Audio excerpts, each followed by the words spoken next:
말씀에 대해 살펴보려고 합니다. 여러분 잘 아시죠? 너희는 세상의 소금이다 빛이다.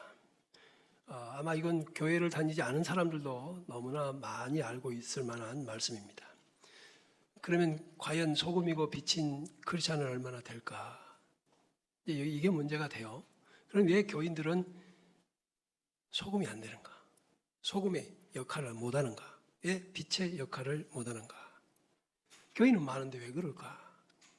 우리나라가 한때 복음이 확장되고 팽창될 때는요, 1200만 명을 자랑했어요. 예수 믿는 사람들이 한국에 1200만 명. 그때는 상대적으로 1980년대에 인구가 지금보다 모자랐죠. 지금은 5천만이 안 됐을 때도 그때 그랬으니까 복음화율이 얼마나 높았겠어요. 근데 문제는 지금은 뚝뚝 떨어졌고요. 코로나를 겪으면서는 더 많이 떨어졌고요. 그런데 또 그렇게 또 많은 교인이 있다고 했을 때도 여전히 세상에는 부패가 심했죠. 예수 믿는 사람들, 특별히 그 고관 대작들 중에 국가 일을 하면서 비리에 노출됐던 교회 중직자들이 제법 있었잖아요. 심지어는 우리 예수 믿는 목회자들조차도 이제는 대통령 후보로 교회 중직자가 나오면 찍지 말자. 기대할 거 없더라. 오히려 더 손해더라. 이런 얘기도 하잖아요. 왜 그럴까요? 자, 그럼 이제 다른 사람 놔두고 여러분은 주님이 소금이라고 하신다면 소금입니까? 주님이 빛이라고 하시면 빛입니까? 왜 안 되죠? 왜 소금이 안 녹죠? 왜 맛을 잃어버렸을까요? 왜 내가 있는데도 어둠이 있을까? 왜 내가 있는데도 그렇게 부정부패가 있을까? 왜 나는 그것을 막아내지 못할까?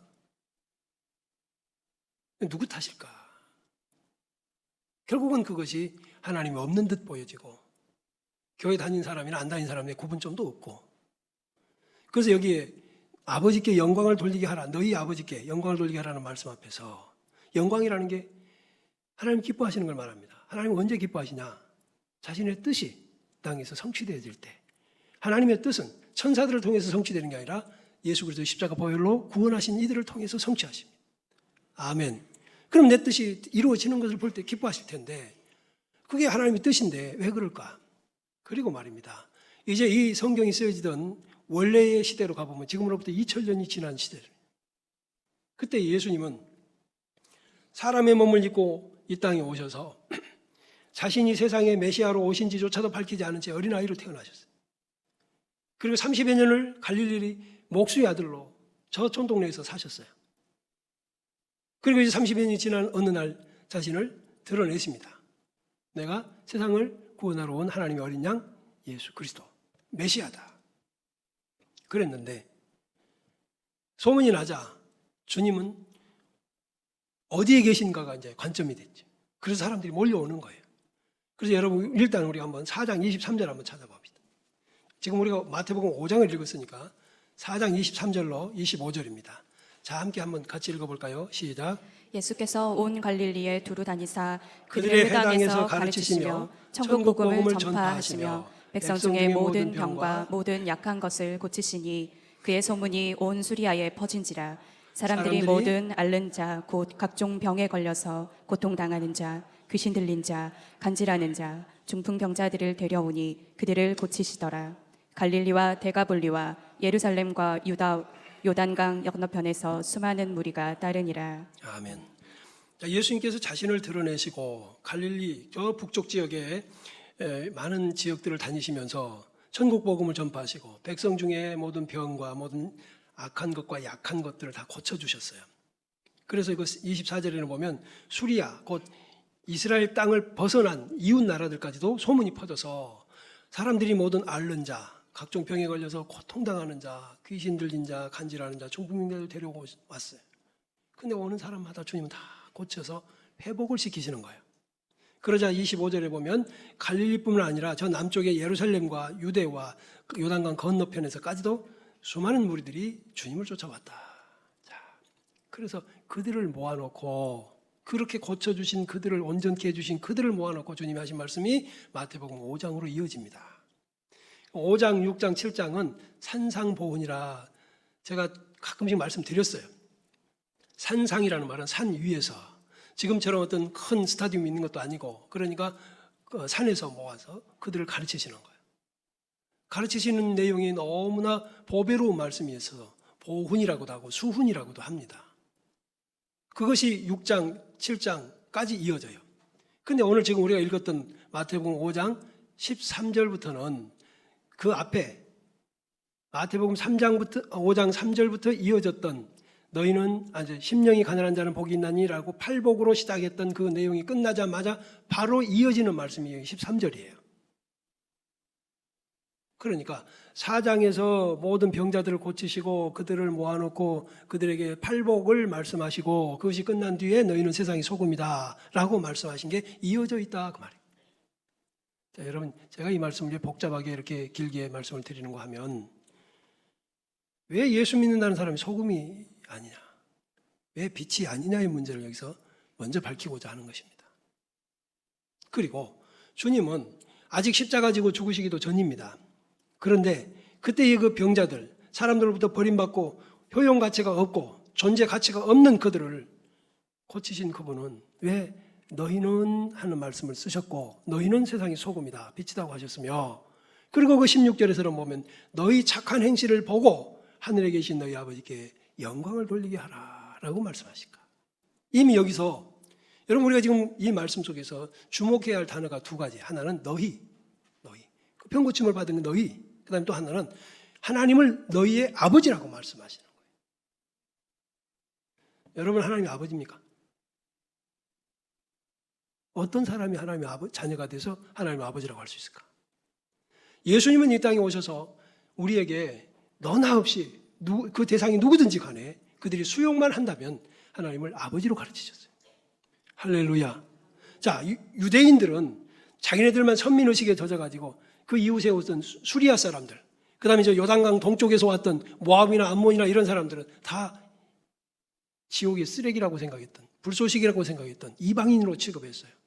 근데 주님은 그들도 받아주시고 그들도 다 고쳐주신 후에 하시는 말씀이, 야 너희들은 이방인들 다 가라, 유대인들만 남아라, 너희는 세상의 소금이다, 이리 하지 않으시고 세상의 모든 사람들이 예수님을 향해 왔을 때 그들의 아버지가 하나님이신 것을 보이셨다 그 말. 할렐루야. 하나님의 크고 위대하심을 여기서 볼 수 있어요. 우리의 좁쌀만한 것이, 우리는 나 중심으로 내가 기준이 돼서 너를 어떻고 저는 어떻고 하면서 나가는데, 하나님은 자신이 만드신 모든 인생들을 그들이 병에 걸렸던 유대인이든 이방인이든 상관없이 효용 가치가 있든지 없든지, 그들의 존재 가치가 있든지 없든지 주님 앞에 와 있는 이들을 전부 아버지가 되어주셨다는 거예요. 아멘. 이 땅의 인생들 얼마나 거칠고 험한 생을 삽니까? 여러분 얼마나 힘드세요? 얼마나 외로우십니까?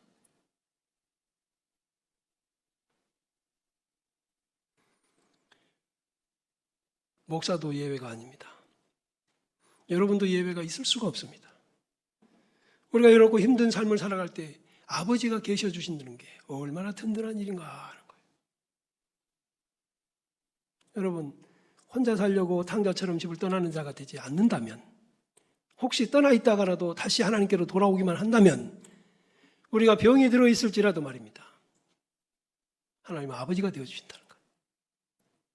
여기서 저는 이 말씀을 내내 묵상하면서 이게 도대체 왜 주님은 십자가를 지고 희생하시고 그 다음에 그들이 예수 이름으로 세례를 받고 막 그런 절차도 없는데 어떻게 그들을 모아놓고 너희라고 하고 너희 하나님 아버지라고 하고 그렇게 가르치셨을까 기도하며 답을 찾았습니다. 그게 뭔가? 우리가 생각하는 편협한 신학적인 것이 아니고 하나님의 위대하신 그 깊으신 사랑이 바로 이런 것이구나. 여기 있는 형제와 자매 여러분, 이 말씀을 듣는 모든 이들이 지난날의 탕자처럼 살았을지라도, 내가 현재 지금 모든 것을 망해버렸을지라도, 내가 여기 있는 것처럼 병을 앓고 있어도 고통당하고 있을지라도 하나님께만 나오면 하나님은 아버지가 되어주셨어. 그럼 왜 우리는 빛이 못 된가? 우리는 빛이 되고 소금이 되는데 가장 걸림돌이 이익의 문제입니다. 지금 나의 문제. 이익은 내가 스스로 생존을 결정한다는 것에서 출발하는 사고방식입니다. 내가 이 이익을 놓치면 나는 가난해지고, 내가 이 순간에 이것을 얻어내지 못하면 내 미래는 없다고 생각하는 탕자 같은 의식을 가진 이들이 교인들 중에는 아직도 많기 때문에, 다시 말하면 나는 이것을 손해를 봐도 나는 아버지를 기쁘시게 하기 위해서, 아버지의 뜻이 이것이니까 내가 이것을 버려버려도 아버지는 내가 아버지의 자녀답게 산 것을 기뻐하시면서 나머지를 배상해 주시고 보상해 주실 것이라는 믿음이 없기 때문에 스스로 소금, 스스로 빛이 될 생각이 없다. 왜? 여러분, 소금이 될 때는요, 썩어가는 거 버려야 돼요. 빛이 될 때는요, 어두운 죄악된 일들에 동참을 안 해야 돼요. 그게 빛이고 소금 아닙니까? 그러자면 우리는 어디서 이익을 보며 어떻게 살아갈까가 걱정스러운 거예요. 그런데 바로 여기서 우리 주님은 너희 아버지가 계시다. 아멘. 우리 주님이 또 이런 말씀하세요. 너희 어른 되려고 하지 말고 더 이렇게 어린아이 같이 되라. 어린아이 특징은 의존입니다. 어린아이 특징은 절대 독립이 아니에요. 어린아이 특징은 하나님을 떠나는, 아버지를 떠나는, 재산을 다 모아가지고 가서 허랑방탕하는 어른이 아니에요. 어린아이는 부모 없으면 안 돼요. 의식적으로 부모 손을 잡고 무의식적으로 부모의 보호를 받는 것이 어린아이예요. 하나님 아버지는 이 가난하고 병든 자들을 주님 앞에 모아놓으시고, 애들이 비록 아담의 범죄 이후에 타락의 대가로 이렇게 고통을 당하지만 나는 이들이 아버지가 되어줄 거야. 나는 이들을 고쳐주실 거야. 대신 너희는 너희가 먹고 사는 게 아니라 내가 내려준 말씀대로만 살면 너희가 내 자식 아니냔 말이야. 너희가 내 어린 아이가 아니냔 말이야. 내가 없으면 너희는 못 사는 거 아니야. 내 눈이 너를 떠나지 않을 거야. 부모된 여러분, 정말 이제 걸음걸이를 아장아장하는 아이, 자칫하면 넘어질 만한 아이를 홀로 두신 적이 있습니까? 더군다나 길가로 데리고 나오면 여러분 그 아이의 손을 꼭 잡든지 잠시 손을 놓아준다 할지라도 눈은 그 아이를 뒤쫓았지 않았습니까? 하나님은 우리가 아담처럼 교만방자해서 하나님을 떠나 내 스스로 살 수 있다고 생각하는 그 오만함을, 그것을 지적하시면서 너희는 돌이켜 어린아이가 되라고 말씀하세요. 우리 인간의 육체는 시간이 가면 자랍니다. 따라서 정신구조도 성장하다 보면 어느 순간 인간은 부모를 떠나야 합니다. 부모를 떠나서 독립하는 기질이, 그래 창조 섭리를 따라 이 땅에서 어린아이로 태어나서 장년이 되는 과정이야 하나님이 정하신 것이니까 그렇다 치더라도 영적인 면에서만큼은 하나님을 떠나면 안 되게 돼 있습니다. 여러분, 나는 왜 하나님을 자꾸 떠나려고 할까? 내가 할 수 있다고 할까? 저 많은 분들 만나봤어요. 전도하는 과정에서요. 그때부터 굉장히 교만한 사람들이 있어요. 심지어 정말 제가 남산에서 전도할 때는 내 주먹을 믿으라는 사람도 만나봤으니까. 정말 나한테 그러더라고요. 물론 그때는 내가 나이 어린 청년이었으니까 뭐 만만하게 보여서 그런 장난도 했겠지만, 예수 믿으려면 내 주먹을 믿으라는 사람도 만났다니까. 그러면서 하는 말들이 거예요.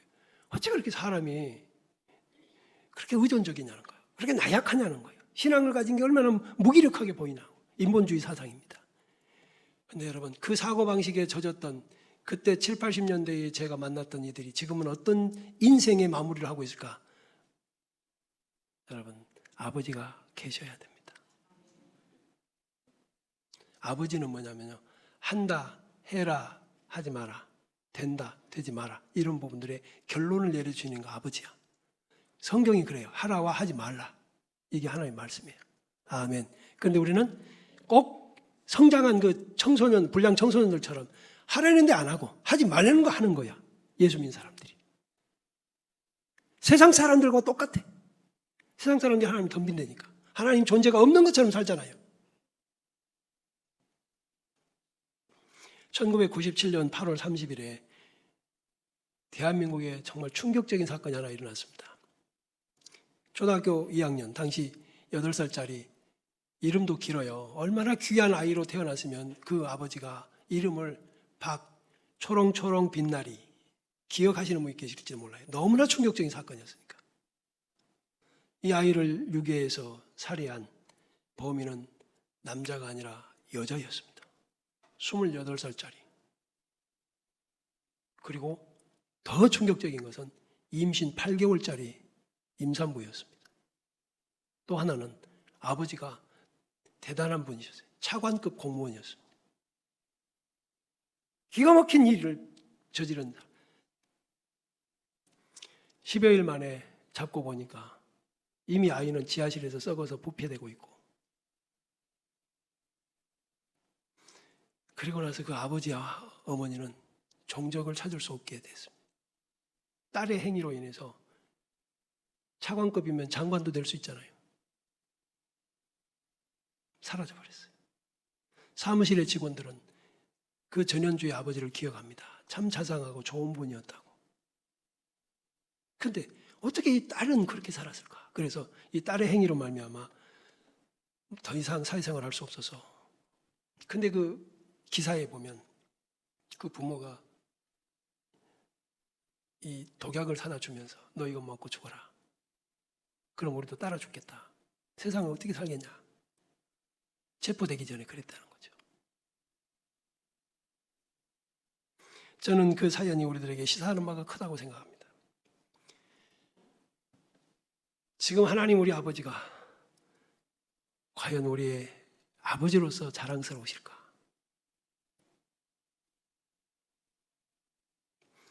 탕자가 돌아왔을 때 아버지가 그 아들에게 입을 맞춥니다. 과거지사 묻어두고 자신이 젊은 시절 뼈 빠지게 고생해서 모은 재산 싹 없애버리고 돌아온 이 염치 없는 자식, 과거지사 묻어두고 입을 먼저 맞추고 저만치서 풀이 죽어서 오는 아들을 향해 달려간 노구가 입을 맞추고 동네 사람들을 모아서 송아지를 잡습니다. 잔치하자고.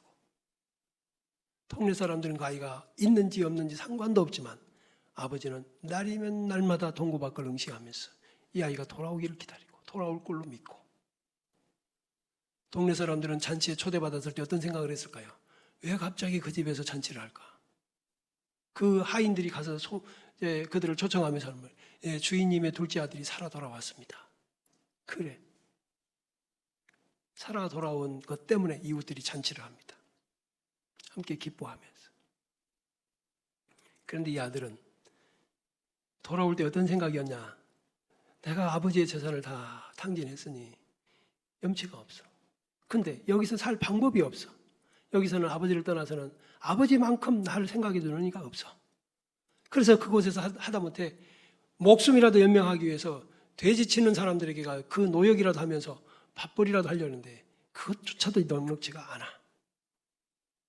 그 나중에는 배가 고파서 죽을 지경이 되니까 비로소 생각나는 게 아버지야. 여러분도 하나님 아버지가 생각나는 사람 되기를 바랍니다. 돌아왔습니다. 어찌 아버지의 품위에 걸맞게 새 옷 갈아입었겠으며 어찌 목욕제게 했겠습니까? 많은 아버지는 그 아들을 안습니다. 아버지, 이제는 더 이상 내가 아버지라고 아들이라고 할 수가 없겠습니다. 내가 이제 품꾼이 하나로 보시고 그저 열심히 일할 텐데 품삯으로 밥이나 먹게 해주십시오. 아버지는 그래라, 요새 내 같은 놈 이렇게 하신 게 아니잖아요. 아니잖아. 이 아이의 신분을 금방 바꿔놓습니다. 종들을 불러서 빨리 가서 목욕시켜라, 제일 좋은 옷을 내다 입혀라, 손에 가락지를 빼서 내 아들에게 주고 신을 신겨라. 왜? 당시의 종은 신을 못 신었으니까. 어서 신을 신겨라. 사랑하는 형제와 자매 여러분, 우리가 죄인이었을지라도 고통당할지라도 병들었을지라도 사업에 실패했을지라도 우리는 다 하나님의 사랑받는 자녀입니다. 적어도 우리가 탕자처럼 떠나지만 않는다면, 탕자처럼 떠났을지라도 돌아오기만 한다면 하나님 우리의 아버지가 되셔서 자 이제부터 이렇게 살아야 한다. 무슨 말씀일까요? 성경을 주신 거예요.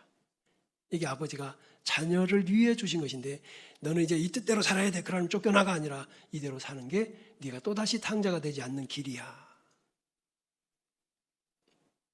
이대로 사는 게 너의 미래야.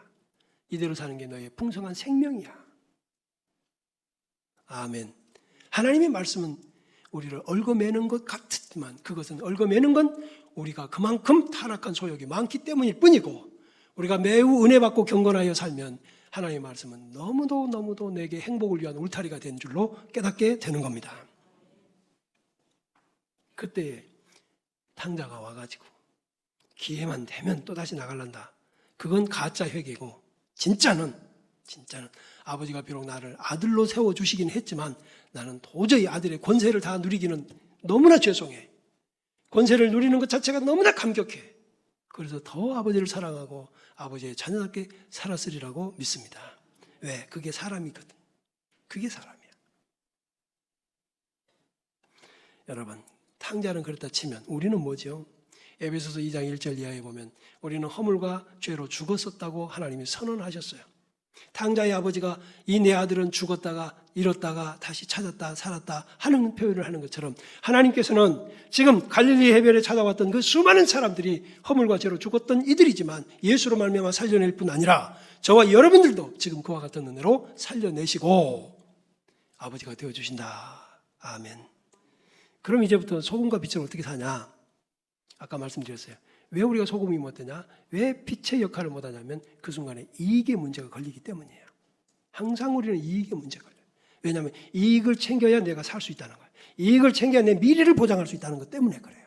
그러나 그동안 여러분 그렇게 살아왔는데 그 이익이 여러분을 얼마나 보장합니까? 얼마 안 가서 들통나고 얼마 안 가서 창피한 일을 겪어서. 그런데 도리어 그때 하나님의 금하신 바대로 더러운 이익을 추구하지 않고 부패되어져 가는 어떤 것들에 동참하지 않는 거룩하신 하나님 아버지의 자녀답게 사는 그 순간, 그것이 오히려 더 깨끗한 것이죠. 언젠가 제가 한 말씀 드렸어요. 워커힐 호텔에 있었던 우리 집사님, 그렇게 호텔 업계에서 부패가 진행이 돼서 자기 윗선까지 다 잘린 것을 자기는 목사님한테 배운 대로 그 정직을 실행하고 그 뇌물을 카트하고 거절했더니 저 위까지 다 잘렸습니다. 찾아와서 제게 하신 말씀이고, 그러고 나니까 그 호텔 업계에서 그는 유명 인사가 되어서 스카우트 되고, 할렐루야. 그는 깊은 신앙을 가진 사람도 아니었어요. 예수 믿은 지 불과 몇 년 안 됐지만 그는 교회 안에 와서 하나님의 말씀이 철칙이었어요. 그 부인은 겨우 초등학교를 나온 분이셨어요. 그때 당시에 저희 교회에서는 가장 말을 함부로 하는 위태로운 분이셨어요. 그러나 그분은 새벽 기도를 나오고 수요일이고 초신자가 어떻게 그렇게 잘 나오는지 와서 말씀을 받아들이는데 결국은 남편을 전도하더라고요.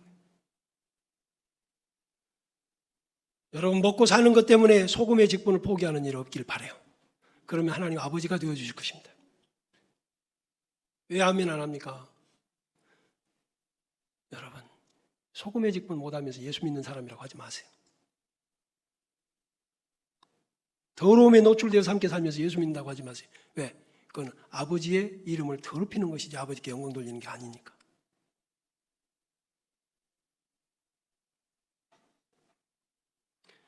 옛날 중국에 자산이라는 이름을 가진 선비가 계셔. 대감이 어느 날 종이 생선 한 상자를 들고 왔습니다. 뭐냐? 아무개가 놓고 갔습니다. 돌려보내라. 그가 찾아왔습니다. 대감님, 제가 듣기로 생선 좋아하신다고 들었는데, 그렇지. 근데 어찌하여 그걸 돌려보냈습니까? 그래, 내가 생선을 좋아하지만 이 생선 한 상자를 받으면 내 녹이 끊어질 것이다. 그러나 이걸 돌려보내면 내가 생선 한 상자는 아닐지라도 한 마리씩은 먹을 수 있다. 소탐 대실. 그 고문진보인가 나오는 이야기입니다. 사랑하는 형제와 자매 여러분, 하나님이 아버지 맞습니까? 아버지의 이름은 거룩합니다. 아버지의 이름을 더럽힌 이유는 그분이 책임자가 아니라 우리의 문제예요. 우리가 예수 믿는 사람답지 않게 사니까. 저는 이게 너무 마음이 아픕니다. 늘 이게 괴롭습니다. 한평생 목회자로 살면서 이것 좀 우리 교우들이 고쳐졌으면 하는 마음으로 그렇게 강하게 반복적으로 설교하지만 대부분 보면 탕자와 같은 기질이 있습니다. 나는 내 것 갖고 산다. 나는 내 힘으로 산다. 나는 내가 내 미래를 도모할 수 있다. 이건 신앙이 아닙니다.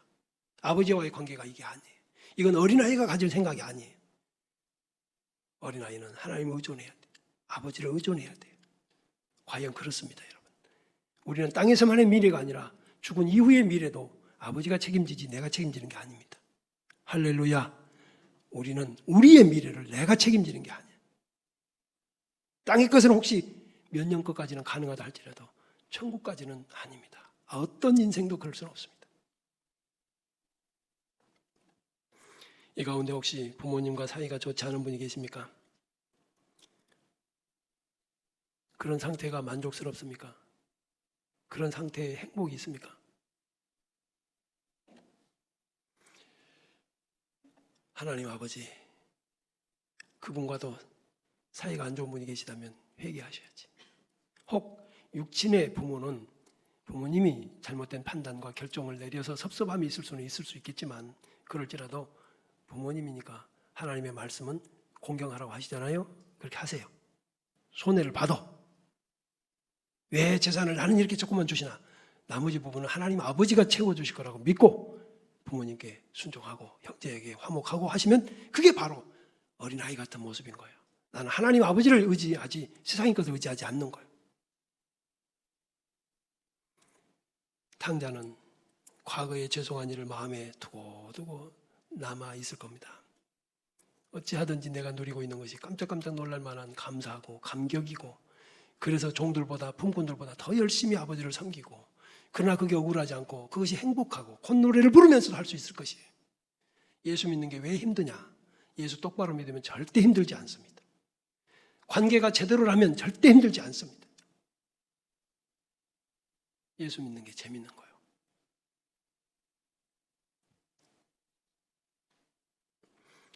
변화, 우리의 마음과 생각에 변화가 있어야 하나님 아버지를 기쁘시게 할 수 있는데, 어떻게 변화가 되냐? 아까 팔복이라고 그랬잖아요. 팔복.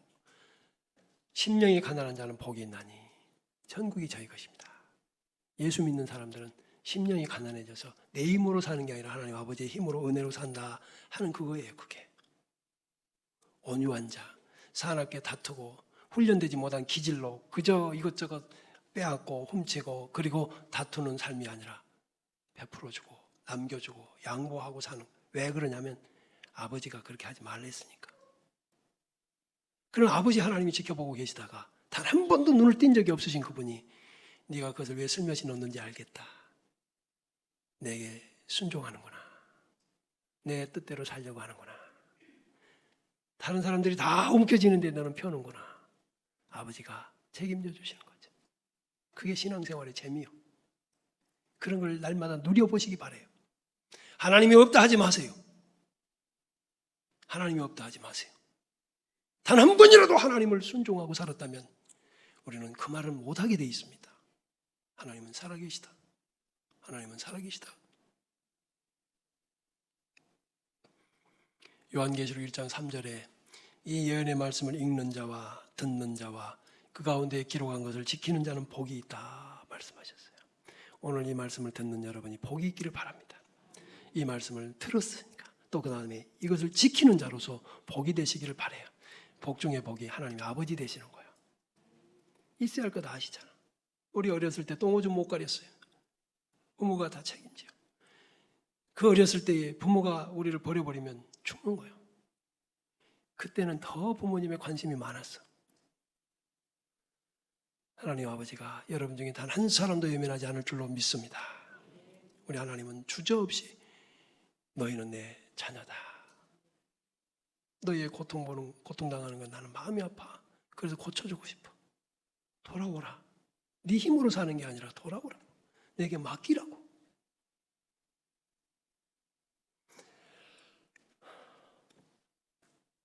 마무리하십시다. 여러분, 내 힘으로 사는 게 아니에요. 인생은 사는 것 같았을 뿐이지 사실은 착각했죠. 잘 되는 것 같았을 뿐이지 예수 없는 사업은 성공 같으나 실패인 것입니다. 물을 떠난 고기는 살 수 없어요. 그러나 혹시 산다 할지라도 예수 없는 심령, 예수 떠난 심령은 살 수 없는 것입니다. 우리가 하나님의 아버지 되신 것을 굳게 믿으려면 어린아이로 돌아가야 돼요. 더 돌아가야 돼요. 아버지를 의존해야 돼요. 아버지 없으면 안 된다는 거죠. 제가 지난 3박 4일을 제주도를 다녀왔습니다. 막내 사이가 학회가 있다고 해서 숙소가 있으니까 좀 같이 오라고 그래서 갑자기 여러분께는 미안해서 말도 잘 못하고 몇 분에게만 부탁드리고 갔어요. 근데 여러분 아시다시피 얼마나 많은 일기가 변화무쌍했습니까? 걱정했어요. 혹시 토요일인데 못 오면 어떡할까? 그래서 하나님 정시 출발, 정시 도착하게 해달라고 기도하고 그렇게 해주셨을 것 같아요? 안 해주셨을 것 같아요? 그러니까 여기 있는 거예요. 정말 감사해요. 하나님 아버지를 의지하는 어린아이 같이 되면 하나님 책임져 주셔요. 근데 지가 알아서 하면 내비두셔. 탕자를 따라다니시는 하나님은 아니셨으니까. 여러분, 예수 믿는 거 재밌어요. 예수 믿는 건 복 받은 거예요. 어린아이 같이 삽시다. 여러분 어린아이 자녀들 다 길러보셨으니까 충분히 이해하실 거예요. 그렇게 삽시다. 옛날서 같이